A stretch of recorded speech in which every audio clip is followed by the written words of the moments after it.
Hallelujah, praise the lord. ఈరోజు ఒక interesting అనే టాపిక్ ప్రభువైన యేసుక్రీస్తు మీతో మాట్లాడాలనుకుంటున్నాడు. అది ఏంటిదంటే అన్య భాషలు.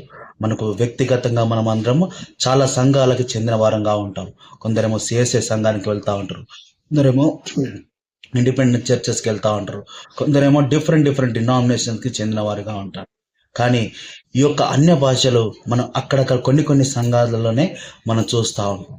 ఈ అన్య భాషలు ఇంపార్టెంట్ అంటే వెరీ మచ్ ఇంపార్టెంట్. ఎందుకంటే ప్రభువైన యేసుక్రీస్తు నార్మల్గా ఈ యొక్క బైబిల్లో రాయించలేదు అన్య భాషల గురించి. అన్య భాషలు ఎందుకు అనేకమైన సంఘాలు ఎందుకు దాన్ని పాటిస్తలేరు అంటే దీని వెనకాల గొప్ప కుట్ర అనేది ఉంది. గొప్ప కుట్ర, నార్మల్ కుట్ర కాదు, గొప్ప కుట్ర. ఇప్పుడు ఫర్ సపోజ్ దీని గురించి నేను వాక్యం చెప్తున్నా, లేదంటే పలానా దైవజనుడు ఈ అన్య భాషల్లో మాట్లాడుతున్నా కానీ వెంటనే విమర్శ చేసేవారుగా ఉంటారు.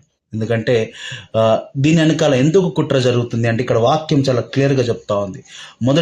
మొదటి కొరింథీయులు 14వ అధ్యాయము 2వ వచనం, for he who speaks in tongues does not speak with men but to God. ఇక్కడ అన్య భాషలు మాట్లాడేవాడు మనుషులతో మాట్లాడుతున్నాడు కానీ దేవదూతలతో మాట్లాడుతున్నాడు, దేవునితో మాట్లాడుతాడు. కాబట్టి దేవునితో మాట్లాడడానికి అనేకమైన అడ్డంకులు సాతానుగాడు చేసే కుట్ర. హల్లెలూయా, దేవునికి స్తోత్రం. మన యేసయ్యకి మహిమ కలుగును గాక.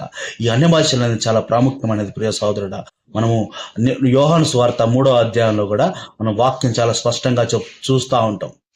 ఒకడు నీటి మూలంగా జన్మించాలి, ఇంకొకడు ఆత్మ మూలంగా జన్మించాలి. ఎందుకు నీటి మూలంగా జన్మించాలంటే మనము లోకానికి చెప్తున్నాం, నేను యేసు ప్రభుని సొంత రక్షకునిగా అంగీకరించాను. ఆత్మ మూలంగా జన్మించటం అంటే మనము ఇక జీవించేవాడిని నేను కాదు కానీ నాలో పరిశుద్ధాత్మ దేవుడు జీవిస్తున్నాడు అని చెప్పి బహిరంగంగా మనం చెప్పుకోం. బహిరంగంగా మనం జీవించటం, మన యొక్క నడవడికడలో, మన యొక్క వ్యక్తిగత జీవితంలో, అన్ని విషయాల్లోనూ మనము ట్రాన్స్ఫార్మ్ అవుతూ ఉంటాం, రూపాంతరం పొందుతూ ఉంటాం. ఇటువంటి అనుభవం నీకు కావాలి అంటే నువ్వు అన్య భాషల యొక్క శక్తిని పొందుకోవాలి ప్రియ సోదరుడా. అదే ఇది పొందుకుంటే నువ్వు పరలోక రాజ్యం పోతావా కాదు. ఇది ఒక గిఫ్ట్ మాత్రమే, ఇది ఒక గిఫ్ట్. కానీ ఒక గిఫ్ట్ని మనం నెగ్లెక్ట్ చేసేవారిగా ఉండదు. దీని గురించి ఆత్మీయమైన ప్రత్యక్షత కలిగి మీరు ఉండాలి. ఇది అందరికీ రావాలి, ఇది ఉంటేనే మనం పరలోక రాజ్యానికి వెళ్తామని చెప్పి చాలామంది డిఫరెంట్గా బోధిస్తూ ఉంటారు. ఈ అన్య భాషలు అనేది ఒక గిఫ్ట్. నాకు విశ్వాసం అనే గిఫ్ట్ ఉంది. కొందరికేమో స్వస్థతలు చేసే గిఫ్ట్ ఉండొచ్చు, కొందరికేమో ఆశ్చర్య కార్యాలు చేసే గిఫ్ట్ ఉండొచ్చు, కొందరికేమో అద్భుత కార్యాలు చేసే గిఫ్ట్ ఉండొచ్చు. ఈ అన్య భాషలు కూడా ఒక గిఫ్ట్. కొందరికేమో అన్య భాషల యొక్క అర్థం చెప్పే గిఫ్ట్ ఉండొచ్చు. నా ప్రియ సహోదరుడా సోదరు, ఇవన్నీ బైబిల్లో ఉండే లోతైన మర్మాలు. ఇవన్నీ నువ్వు తెలుసుకోవాలి, ఎందుకంటే ఇవి చాలా ఇంపార్టెంట్. హల్లెలూయా, దేవునికి స్తోత్రం. మన యేసయ్యకి మహిమ కలుగును గాక. ఈ యొక్క అన్య భాషల వల్ల బెనిఫిట్స్ ఏంటిది అంటే ఒక్కసారి మనము మొదటి కొరింథీయులు 14వ అధ్యాయము 4వ వచనం, he who speaks in tongues will Edify himself but he who ప్రొఫెసైస్ will Edify the church. ఎవరైతే అన్య భాషల్లో మాట్లాడతారో వాళ్ళు బలపడతారు. అదేవిధంగా ఎవరైతే ప్రవచిస్తారో వాళ్ళు సంఘాన్ని బలపరుస్తారని చెప్పి దేవుని యొక్క వాక్యం చాలా స్పష్టంగా చెప్తా ఉంది ప్రియ సహోదరుడా. ఈ అన్య భాషల్లో లోతైన మర్మాలు మనం చూడగలుగుతాం. నా వ్యక్తిగత జీవితంలో నాకున్న అనుభవం ఏంటిదంటే ఒకసారి నేను అన్య భాషల్లో మాట్లాడుతూ ఉన్నాను, ప్రార్థన చేసుకుంటా ఉన్నాను. అక్కడ టైం నాకు తెలియలేదు. మా డాడీ బ్రతికున్నప్పుడు ఏం జరిగింది అంటే మేము ఒక డూప్లెక్స్ హౌస్లో ఉండే, నేను అన్య భాషల్లో మాట్లాడుతూ ప్రార్థన చేసుకుంటా ఉన్నాను.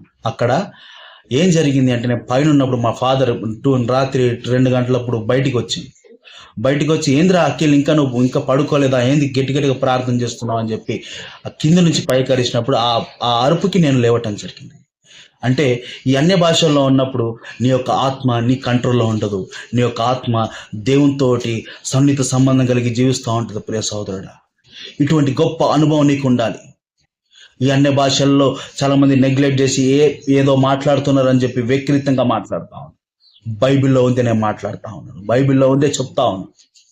నా ప్రియ సహోదరుడా సోదరి, అన్య భాషలని మనము వ్యక్తిగతంగా మనం మాట్లాడుతూ నీకు తెలియకపోతే తెలియదు అని చెప్పి నువ్వు సైలెంట్గా ఉంటావు. ఒకవేళ మేమేమైనా తప్పు చేసినాయి, లేదంటే ఇతరులు ఎవరైనా తప్పుగా ప్రవర్తించినట్టయితే తీర్పు తీర్చేవాడు ప్రభువు యేసుక్రీస్తు. కానీ యేసు ప్రభు యొక్క అధికారం నువ్వు తీసుకొని నువ్వు తీర్పు తీర్చొద్దు. అన్య భాషలు బైబిల్లో ఉన్నాయి. ఒకసారి ఒక పబ్లిక్ మీటింగ్లో డీజీఎస్ దినకరన్ గారు అన్య భాషల్లో మాట్లాడుతూ ఉన్నారు. అన్య భాషల్లో మాట్లాడేటప్పుడు అక్కడ ఏం జరిగింది అంటే ఒక గ్రీక్ భాషను నేర్పించేవాడు వెళ్తా ఉన్నాడు. వాళ్ళ భార్యని వదిలిపెట్టి వెళ్తా ఉన్నాడు, తను మీటింగ్కి రాకుండా. అక్కడ ఈయన అన్య భాషల్లో మాట్లాడుతా ఉన్నాడు. అతను ఏం మాట్లాడుతున్నాడో ఆ వ్యక్తికి తెలియదు, అంటే డీజెస్ దినకరన్ గారికి తెలియదు. కానీ ఈయన గ్రీక్ భాష మాట్లాడుతున్నాడు ఏంది, ఈయన నేను నేర్పించే భాష మాట్లాడుతున్నాడు ఏంది అని చెప్పి ఆ వ్యక్తి ఎవరైతే వెళ్తున్నాడో ఆ వ్యక్తి ఈ గ్రీక్ భాష నేర్పించేవాడు. ఆ వ్యక్తి ఈ మాటలు విని ఏమని మాట్లాడుతున్నా అంటే, ఎందుకు నీ భార్యను వదిలిపెట్టి నువ్వు వెళ్ళిపోతా ఉన్నావు, నువ్వు కూడా వచ్చి ఈ యొక్క మీటింగ్లో కూర్చో అని చెప్పి గ్రీక్ భాషలో మాట్లాడుతూ ఉన్నాడు. ప్రియ సహోదరుడా సహోదరి, అంటే అన్య భాషలు అనేది నార్మల్గా వ్యక్తులతో మాట్లాడేది కాదు, కానీ దేవునితో మాట్లాడేది.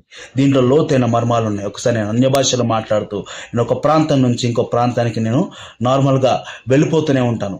అంటే కళ్ళు మూసుకొని ప్రార్థన చేస్తున్నప్పుడు ఒక ఈజీగా అది ఎట్లయిపోతుంది, ఆత్మలో పరవశమై మనం ప్రార్థించినప్పుడు ఒక ప్రాంతం నుంచి అంటే డిఫరెంట్గా నా డైరెక్షన్స్ నేను మార్చుకుంటాం. అది నాకు తెలియదు. అన్య భాషల్లో మాట్లాడేటప్పుడు నాకు నేను నవ్వుతూ ఉంటాను, అన్య భాషలో మాట్లాడేటప్పుడు నాకు నేను ఏడుస్తూ ఉంటాను. ఇవన్నీ ఆత్మలో లీనమైపోయినప్పుడు జరిగిన సంఘటన. నా ప్రియ సహోదరుడా సహోదరి, నేనేదో పిచ్చివానిలాగా మీరు అనుకోవచ్చు, లేదంటే ఈయనేదో చెప్తున్నాడు అని మీరు అనుకోవచ్చు, కానీ అనుభవంతో చెప్తున్నాను.